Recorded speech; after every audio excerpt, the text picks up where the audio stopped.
So for me, it looked like the dream was over. My car was in pieces and I couldn't see the way forward. If you want to find out how we fixed the gearbox for less than 500 quid, keep watching.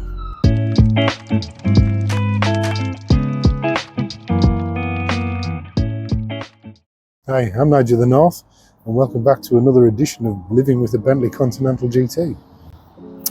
This week we're going to be looking at a road trip we did last year that ended in almost disaster. So GT stands for Grand Tourer. And what's the point of having a Grand Tourer if you don't go for the occasional Grand Tour? So we set off to Northumberland in England, north of England, to visit some castles and stately homes. There's always a bus when you don't want one. Stately homes and look at the beautiful scenery, go to Holy Island and Cragside and all the places like this. And in preparation for this, I got a few tools in the boot. Had my laptop ready with my VCDS scanner just in case something went wrong that I could reset on the road. And of course we had breakdown insurance, which was always a big comfort at 32 quid. Recovery? Not much of a comfort, but it was something.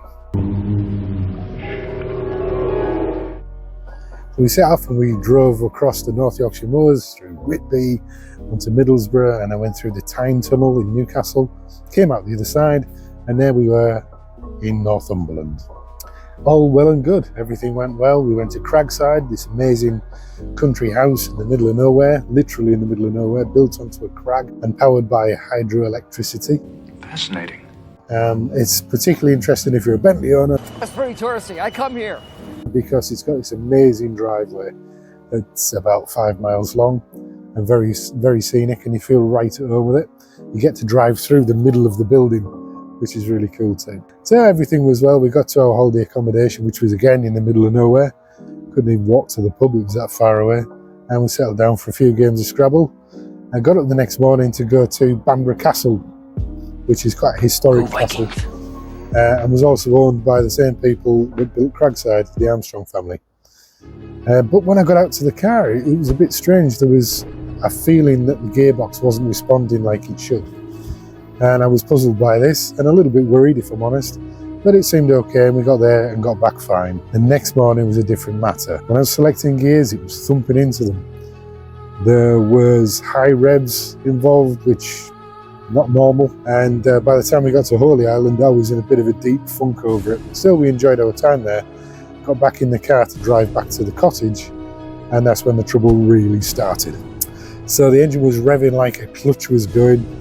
And I know it's an automatic, but they have clutches as well. And I pulled over to the side of the road at about 4 o'clock on a Sunday night in the middle of nowhere.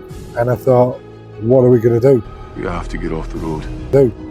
We were a good 20 miles from where we were staying and a good 150 miles from home. So we rang the breakdown recovery people, and fortunately they had an operator at Sea Houses, which isn't too far away from there. And he came out to us within a couple of hours. It was very good. And he got us back to the accommodation, and we spent a rather nervous night wondering what was going to happen the next day. We were having to leave the accommodation at like 9 o'clock in the morning. Come on, let's kick him out, yeah.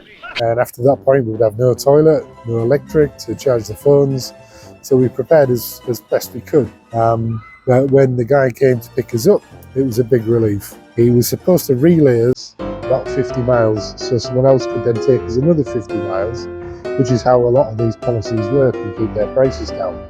But I said to them, with this being a gearbox issue, and this being a Bentley, I thought that was probably a bad idea, particularly if they caused further damage to the gearbox running it with no oil in. That's what we'd established was the problem. There was an oil leak in the near side front of passenger's wheel well, and I suspected it was one of the cooling pipes. So anyway, they very kindly agreed to take us all the way in the one go, dropped us back into Scarborough to the garage that I'd used for my vans and my cars over the years, and they were waiting for us with bated breath. I spent that night researching on the internet of all the parts that could possibly go to cause this problem, and I came up with this pipe here. I searched around and found that there were some available, but they were used and quite possibly in the same condition or near enough that mine would be, and I didn't like the idea of that, so I checked out Scuderia for a new one, and they were 978 quid plus VAT plus delivery. It was going to end up about £1,300, for 2 lengths of pipe. Now, I don't know whether you know this, but I'm a plumber, and the thought of paying 1,300 quid for 2 meters of pipe work just doesn't agree with me at all. Rip off. Garage, I went and spoke to the mechanics. They confirmed what I'd thought, that actually it was automatic transmission fluid that was blowing out of this pipe, and it would have to be changed. I got them to cut the pipes off and then release them at either end, at the radiator and at the gearbox. And I took the pipes to a local firm that specialise in making replacement hydraulic lines for tractors and agricultural vehicles. Well, he looked at them and I told him what the grade of fluid that was going to be used in it and the pressure involved, and he belt and braced it for me. He went double what the recommended manufacturer's spec would be.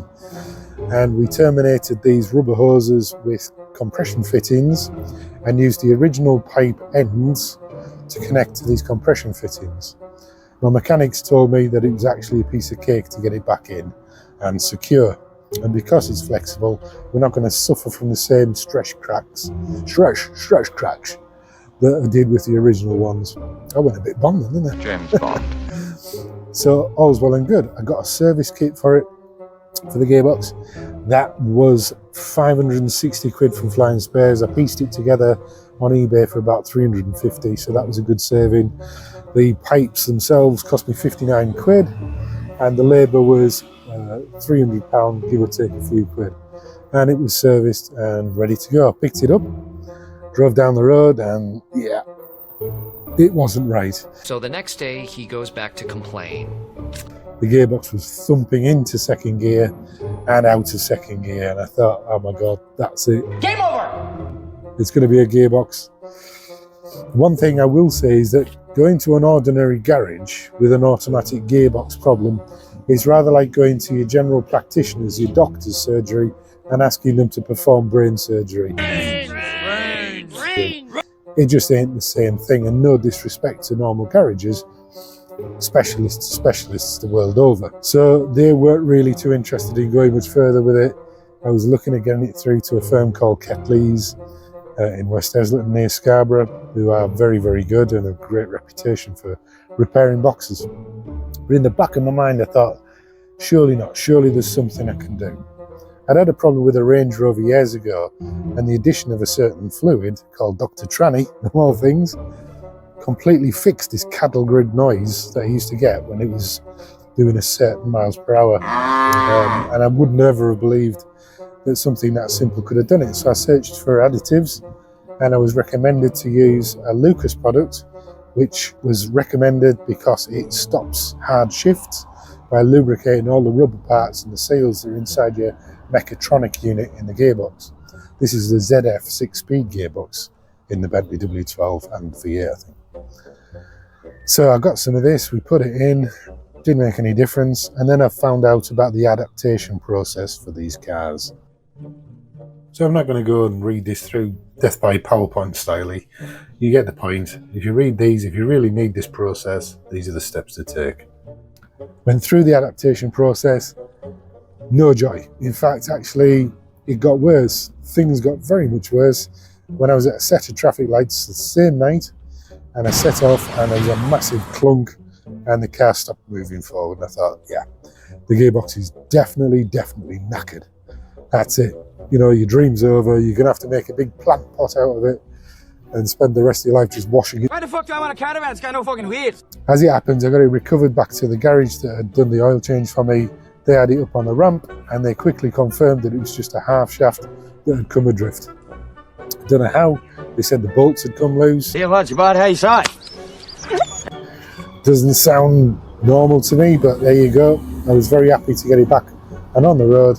And although it was still shifting quite heavy into second and down to second, it was a lot better. So I suspect the bolts on the half shaft were a bit loose to start with, and the extra bumping had just worked them a lot more loose, and they eventually broken free and gone. So that was a relatively simple fix. They didn't even charge me for that one actually, which was very good of them. And for the next 2 weeks, I just tried driving it quite carefully, and things sometimes, when it was cold, it was perfect. When it warmed up, it wasn't. And I thought, well, you know, this is where the oil's getting thinner because it's warmer. and it's not doing what it needs to do. I was thinking solenoids and the mechatronic unit. And then one morning I got in, drove her around as usual, cold, she was fine. But then a strange thing happened, she got warm and she was still fine, and she's been fine ever since. Now this is 8-9 months ago, so I'm relatively confident that the problem is solved. And all for less than 500 quid. So the moral of the story is, never give up. These are just cars, they're bolted together, hunks of metal, right? It may be expensive on some parts, but you don't always have to pay the price. If you're a bit creative, if you think outside of the box, or outside of the main dealers anyway, you've got half a chance of being able to live with these cars. And if something goes badly wrong, don't give up hope, you know? It may be that you can fix it like I did. What I wouldn't do is just rely on the advice of mechanics and even specialists who will absolutely not want to tie themselves down to a price, and who will probably overcharge a little bit because it's such a frightening concept to work on something that is ultimately this expensive if it goes wrong. I hope that video has been useful to you. If it has, then please like, share, and subscribe if you haven't. There's still about 80% of the people watching this who haven't subscribed, so booty you. Come on, give a guy a break. It doesn't cost anything, just press a button and I'll continue making these videos. And maybe you don't want me to continue making these videos, and that's good too. Vote with your finger. Until then, all the best. Happy motoring.